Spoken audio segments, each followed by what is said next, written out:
Bonjour chers téléspectateurs, chères téléspectatrices. Aujourd'hui dans nos studios, nous accueillons une invitée de marque, une invitée exceptionnelle. Notre invitée d'aujourd'hui s'appelle Madame Nadine David Gengesere. Et aujourd'hui, dans notre émission de She Knows, on va parler de parcours, on va parler de leadership, on va parler de croissance. Je suis Inès Zakadi Merveille, votre présentatrice, en direct sur Radio Indondi Culture 88.2 et 99.9 MHz. Bonjour madame, pourriez-vous vous présenter? Je suis Nadine David Gengesere, je suis mariée avec 4 enfants. Je suis directrice générale de Greater Vision Group et présidente de l'association des acteurs de l'assainissement au Burundi.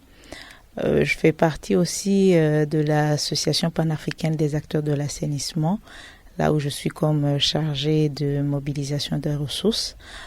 Greater Vision, c'est quoi? Greater Vision, c'est une entreprise privée qui est dans le domaine de l'assainissement et d'hygiène. Nous avons embrassé toute la chaîne de l'assainissement, à commencer par la construction des toilettes écologiques, la location des toilettes mobiles, les vidanges des fosses septiques, et on est dans la valorisation des sous-produits. Donc on travaille sur l'économie circulaire, là où on transforme les déchets humains en produit qui s'appelle biochar, qui est un fertilisant par excellence. Merci. Wow. On peut dire que vous êtes une femme accomplie qui excelle dans ce qu'elle fait. Mais avant de devenir la Nadine d'aujourd'hui, pourriez-vous nous parler de la Nadine d'il y a 20 ans? Quel était son plus grand rêve? Nadine d'il y a 20 ans était une fille comme les autres, une fille rêveur qui se voyait comme un jour. Je disais toujours, j'aimerais un jour être un ministre. Donc, je me voyais toujours comme leader parce que j'avais un souci, un soif de changer les choses. Parce que là où j'ai vécu, je viens d'une famille modeste. Et là où ma mère ne travaillait pas, elle avait des diplômes, mais mon père l'avait empêché d'aller travailler. Du coup, elle s'est investie dans l'éducation qu'elle nous a donnée, là où elle refusait de voir son enfant assis. Elle a commencé très tôt à nous apprendre comment vivre indépendamment financière. Donc, elle a commencé à faire de petits commerces et nous a impliqués nous tous. D'accord. Donc, vous venez de nous dire que dans le développement de la Nadine d'aujourd'hui, il y a eu en arrière un grand impact de la maman de Nadine qui avait ses diplômes mais n'a pas pu travailler à cause des responsabilités de la famille, etc. Est-ce que c'est déjà passé dans ton esprit de te dire moi aussi je veux pas travailler, je veux devenir une femme au foyer, prendre soin de mes enfants, gérer ma famille et c'est ça mon bonheur? Déjà, j'ai été révoltée par la vie qu'a menée ma mère parce que je la voyais très compétente. Elle était une femme très sage, mais je voyais qu'elle était toujours à la maison. Sa sagesse, c'est ses enfants qui en profitaient, alors que ça aurait dû être profité par beaucoup de jeunes femmes, beaucoup de jeunes filles. Et cette vie-là me révoltait. Donc, je me voyais déjà comme une Nadine qui travaille, qui est professionnellement complète, mais sans oublier le côté foyer. Ouais. Du coup, je remercie Dieu parce que il m'a aidé à exaucer mon rêve. Si je vois la Nadine d'avant, d'aujourd'hui, je comprends bien que ce que je veux, ma vision est possible. D'accord. Alors, maintenant, parlons du parcours de Nadine. Quelle épreuve, tu dirais, t'a forgé le plus? Ou bien, pas forcément une épreuve visible ou marquante, mais plus une épreuve qui t'a transformée, qui a transformé la Nadine rêveuse en la Nadine qui agit pour transformer ses rêves en réalité? Déjà, dès le jeune âge, j'ai commencé, je t'ai dit que ma mère nous a appris à travailler. Du coup, j'ai grandi en voyant Nadine qui travaille, j'aimais être journaliste. Ouais, comme toi. Mais du moins, je voyais un journaliste comme quelqu'un qui impacte le monde. C'était ça. Je rêvais de me voir devant les autres en train d'impacter le monde, en train de renforcer les capacités de jeunes filles de mon âge, parce que je vivais dans un quartier où c'était vraiment difficile d'exceller comme une femme.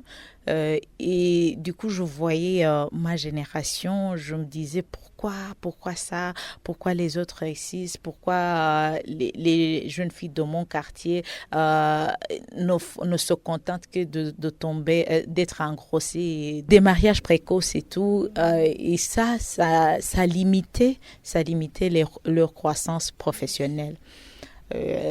Donc, je me révoltais par rapport à ça. Et ça m'a aidée. Et ça m'a aidé à me relever.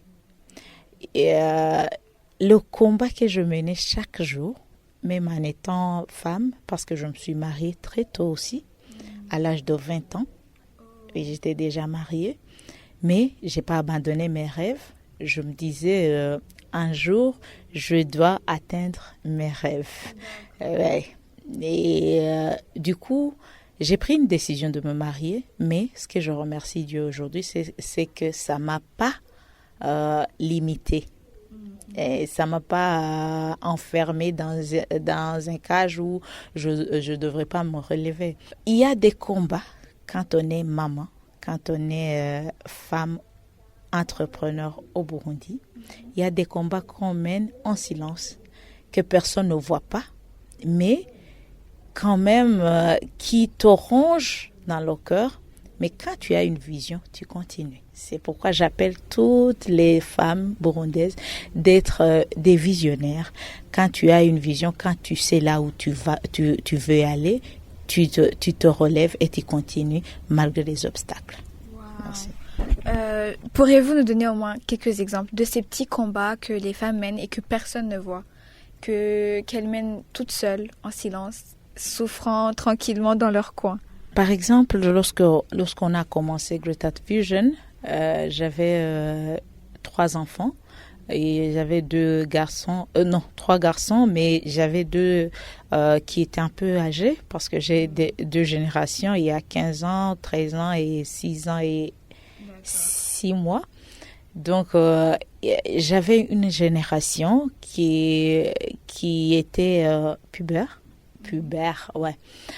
Alors, élever 2 jeunes garçons pubères, alors que tu n'as pas trop de temps de rester à la maison, c'était pas facile.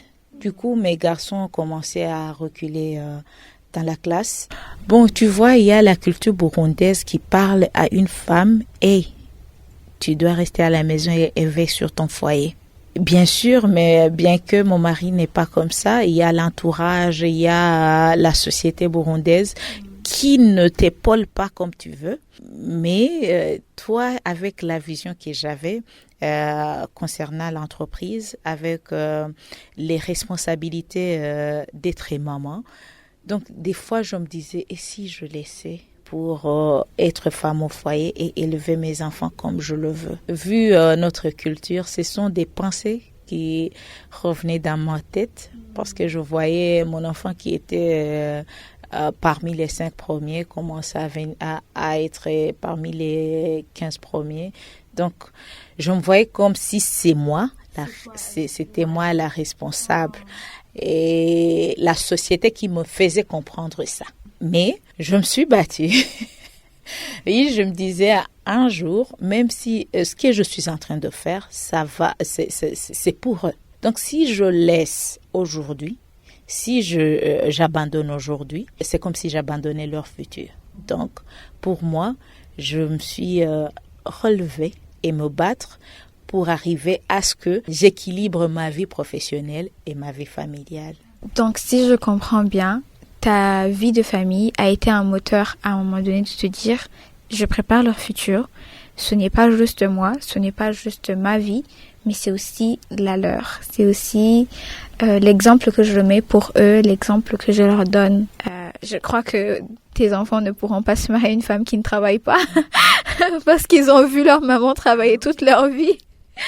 Parfois, ils me disent, maman, t'es extraordinaire. Je n'arrive pas à comprendre comment tu peux dormir à 2 heures du matin et te lever à 6 heures pour nous amener à l'école et nous donner du temps pendant la soirée pour s'asseoir et discuter. Donc, pour eux, sans toutefois me vanter, je suis leur maman modèle. En tout cas, ça donne un exemple de comment ils vont éduquer leurs enfants. Donc, ça crée un précédent de comment eux vont devenir des pères extraordinaires parce qu'ils ont vu leur maman être une mère extraordinaire. C'est génial. Vous nous avez parlé de vos moments de doute, vos moments où vous vous dites mais au final, est-ce que je ne devrais pas juste passer mon temps avec mes enfants? Est-ce que je ne devrais pas rester à la maison, parler avec eux, les éduquer, etc. Est-ce que à un moment donné, vous vous êtes dit ça n'en vaut pas la peine? Ça n'en vaut pas la peine. Je me dis qu'il y a un moment, il y a quelque chose qui se passe. Par exemple, il y a une autre de nos invités qui nous a dit je me suis sentie persécutée toute ma vie. Alors, à cause de cette persécution, je me suis dit, j'abandonne. Et elle a arrêté pendant un moment, mais c'est après qu'elle a eu le courage de continuer. Est-ce que c'est arrivé dans votre parcours? Oui, plusieurs fois.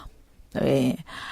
Mais une chose qui m'a toujours donné la force, bon, je dirais que c'était aussi une force divine, hein, parce que à moi seule, je ne pouvais pas. Par exemple, il fut un temps où... je t'ai dit que j'ai fait mes études universitaires en étant mariée. Du coup, mon mari a perdu son travail et moi, j'étais à l'école. J'avais 2 enfants à l'école aussi. La vie que nous avons menée cette période-là m'a aidée à réfléchir et à dire plus jamais ça. Donc, à chaque fois que je me dis oui, je vais abandonner, c'est vraiment fort pour moi parce que être entrepreneur dans le secteur où nous œuvrons, c'est pas chose facile. Là où tu investis et tu vois pas des retours sur investissement facilement, là où il y a les mentalités qui ne comprennent pas ce que tu fais, c'est vraiment humain, c'est naturel de penser à abandonner. Mais à chaque fois que je voulais abandonner, je me souvenais de la vie que j'ai menée, la période où on était à la maison, nous tous avec 2 enfants. Là où on a dû, amener nos enfants à la maison et abandonner l'école par faute de moyens. Donc il fallait s'adapter à la situation. Heureusement que mes enfants étaient à l'école maternelle.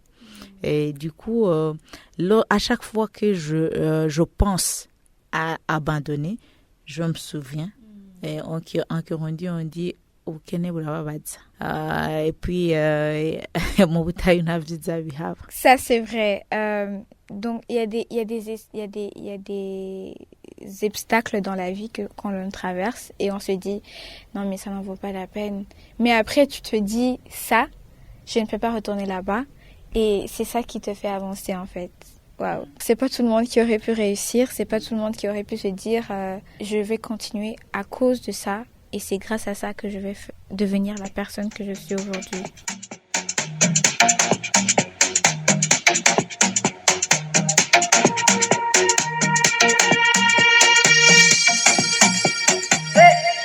She knows.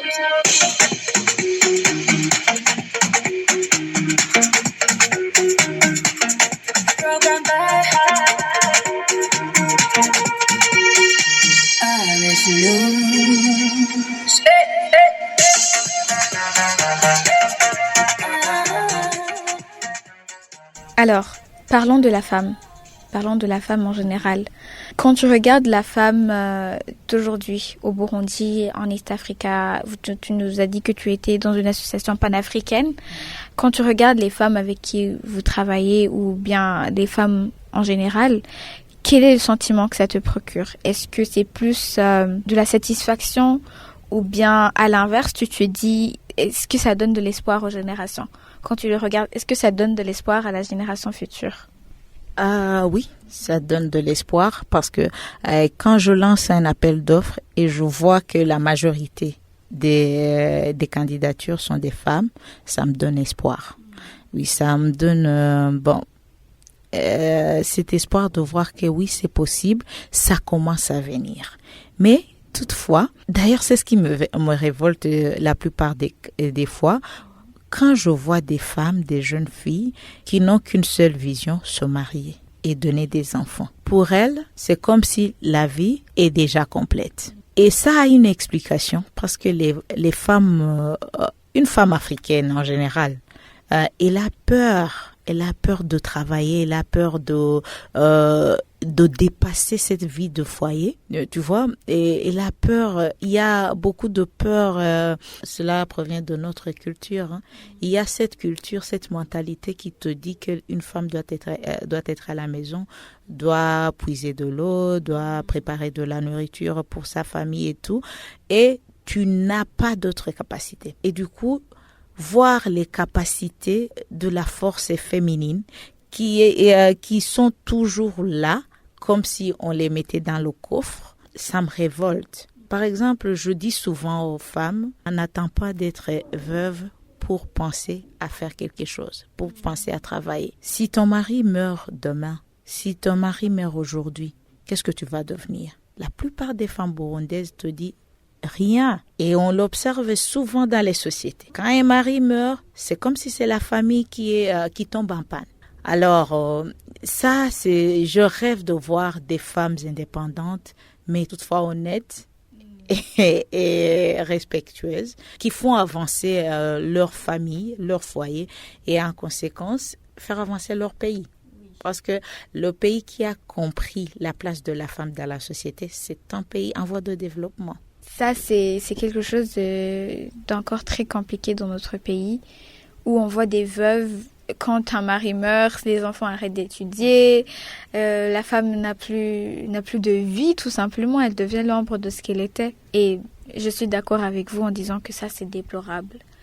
Dans votre carrière, dans le secteur dans lequel vous êtes, est-ce que vous vous êtes déjà senti qu'on attendait de vous que vous soyez moins présente, moins ambitieuse, moins visible ou moins audacieuse, moins présente, quoi?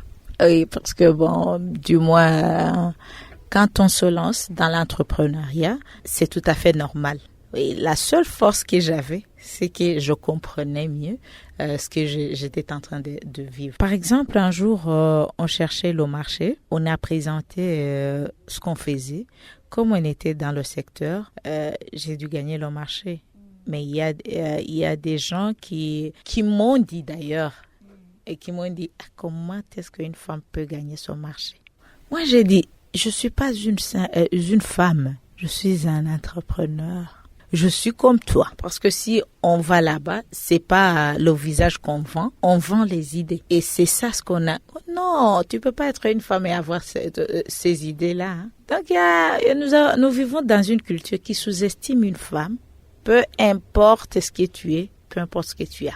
Et ça, c'est un blocage sur le développement du pays. Mais j'ai la foi qu'un jour, grâce à, si nous mettons nos efforts ensemble, on va pouvoir changer ces mentalités-là. Bon, du coup, j'ai déjà vécu trop de choses par rapport à ça. Là où on te dit, non, elle, c'est une femme, elle est enceinte parce que je suis tombée enceinte en étant entrepreneur. Et du coup, beaucoup de choses ont changé. D'ailleurs, il y a même des employés qui ont profité de cette situation-là. Bon, du coup, on vit beaucoup de choses parce qu'on est femme entrepreneur.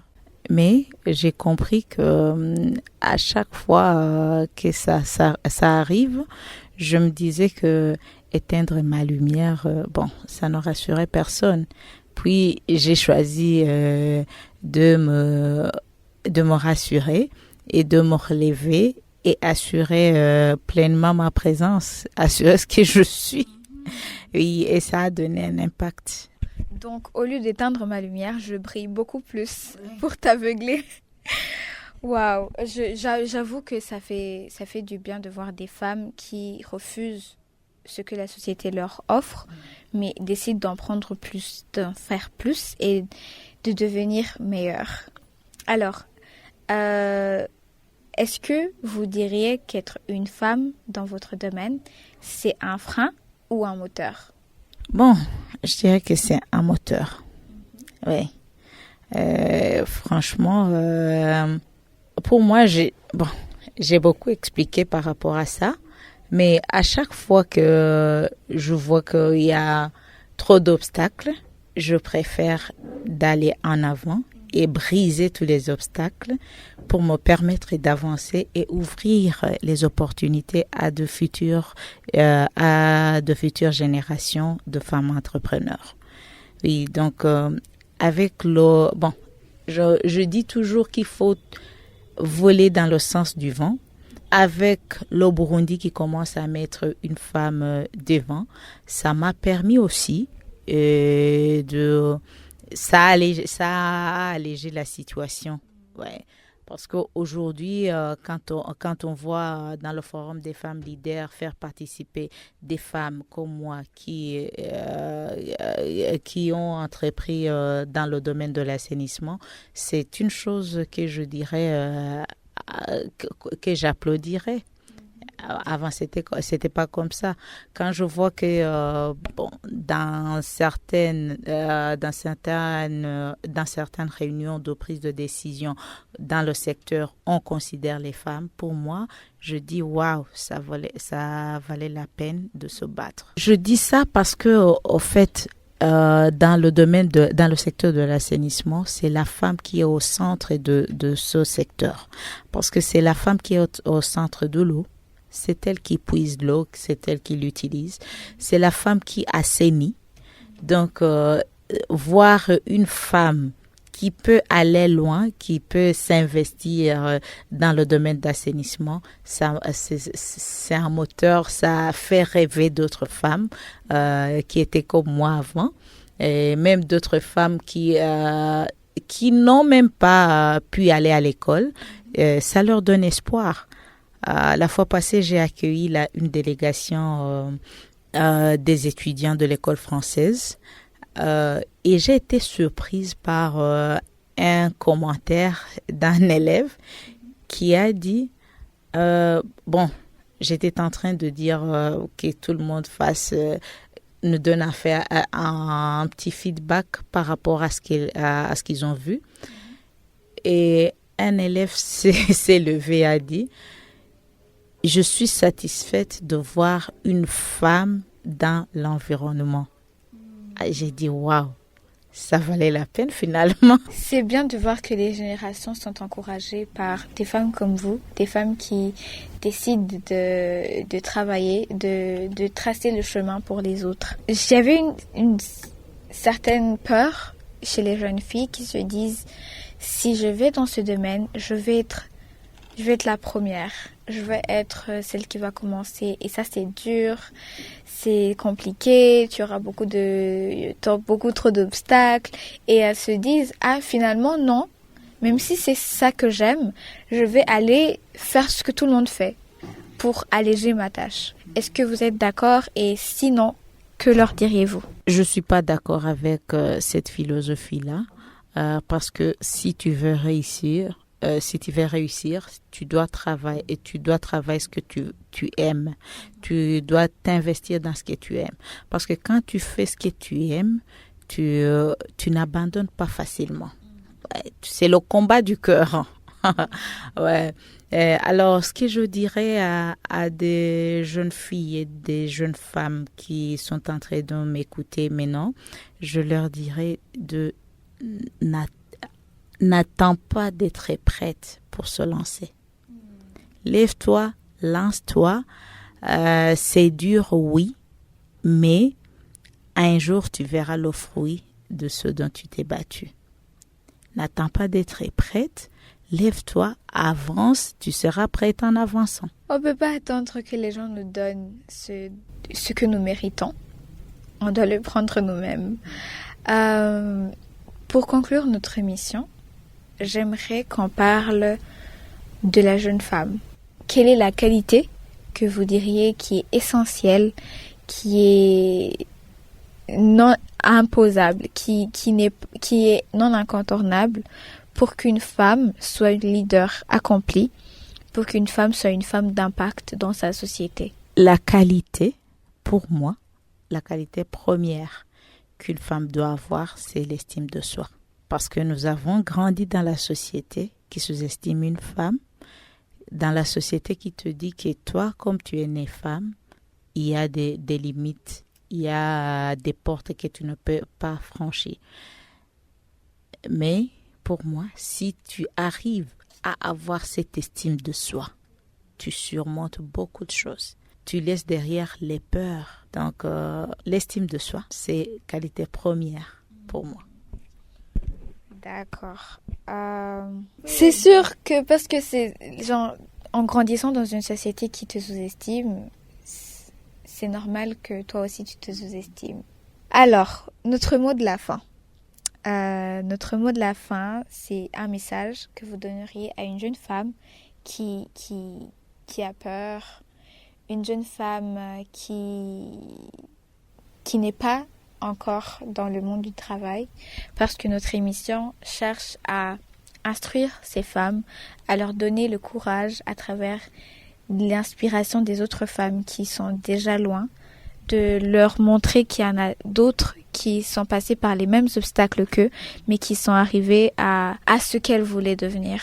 Donc, quel serait le message que vous leur donneriez par rapport à votre expérience, par rapport à votre parcours? Tout ce que je dirais à une femme, bon, je l'ai déjà dit, je le répète, je dirais ose, commence, ose travailler, ose innover, ose commencer, ose à faire quelque chose sur tes rêves. Parce que si tu ne le fais pas, personne ne le fera à ta place. Et ça, c'est pas une chose qui vient de quelqu'un. Dieu a mis beaucoup de choses. Il y a beaucoup de capacités dans la femme. Dieu a mis beaucoup de choses dans la femme. D'ailleurs, on dit qu'éduquer une femme, c'est éduquer toute une nation. Donc, si tu éduques une femme, tu éduques toutes les générations. Pour moi, si une femme se relève et arrive à lever de ses propres ailes, c'est toute une nation qui commence à se réveiller. Alors, très chère femme, ose, n'attends pas d'être prête, n'attends pas l'approbation de quelqu'un, que ce soit ton mari, que ce soit tes frères et sœurs, ton papa, ta maman, n'attends rien d'eux. Commence si tu as un rêve, vas-y, commence, jette-toi dans l'eau et un jour tu verras tes rêves exaucés. Merci beaucoup, premièrement pour votre temps. Merci de donner espoir à ces jeunes femmes. Merci de parler de votre parcours, parler de votre expérience. Merci d'être là pour que les autres puissent se lever, les autres puissent avancer dans leur vie, puissent voir qu'il y a des modèles. Elles ne sont pas seules, mais elles ont des gens devant elles qui ont fait ce qu'elles veulent et qui montrent que c'est possible. Merci beaucoup. Je vous remercie beaucoup à votre confiance de m'avoir invité. Aussi de parler de moi, c'est une chose que j'aime pas faire. Mais si ça peut aider quelqu'un, je dois le faire. Parce qu'on est là, je suis parce que nous sommes en fait. Je suis pas là moi seule. Je suis parce que tu es toi aussi. Donc si je peux, si ce que je dis peut être ta force de demain, je peux le faire, je le fais et je le ferai toujours. Merci beaucoup. En parlant aussi des qualités, je dirais qu'une femme doit avoir les valeurs. Ses valeurs et rester ferme sur ses valeurs. Il y a entre autres l'honnêteté. Parce qu'aujourd'hui, l'honnêteté a commencé à être diluée par beaucoup de choses. Il faut être honnête, il faut travailler, il faut être courageuse et au-dessus de tout, il faut avoir l'estime de soi. Merci beaucoup encore pour votre expérience. C'était Inès Akadi Merveille en direct sur Radio Indondi Culture 88.2 et 99.9 MHz pour votre émission hebdomadaire Chez Nose qui apprend aux femmes à l'idée, à s'impacter et à impacter le monde. She knows.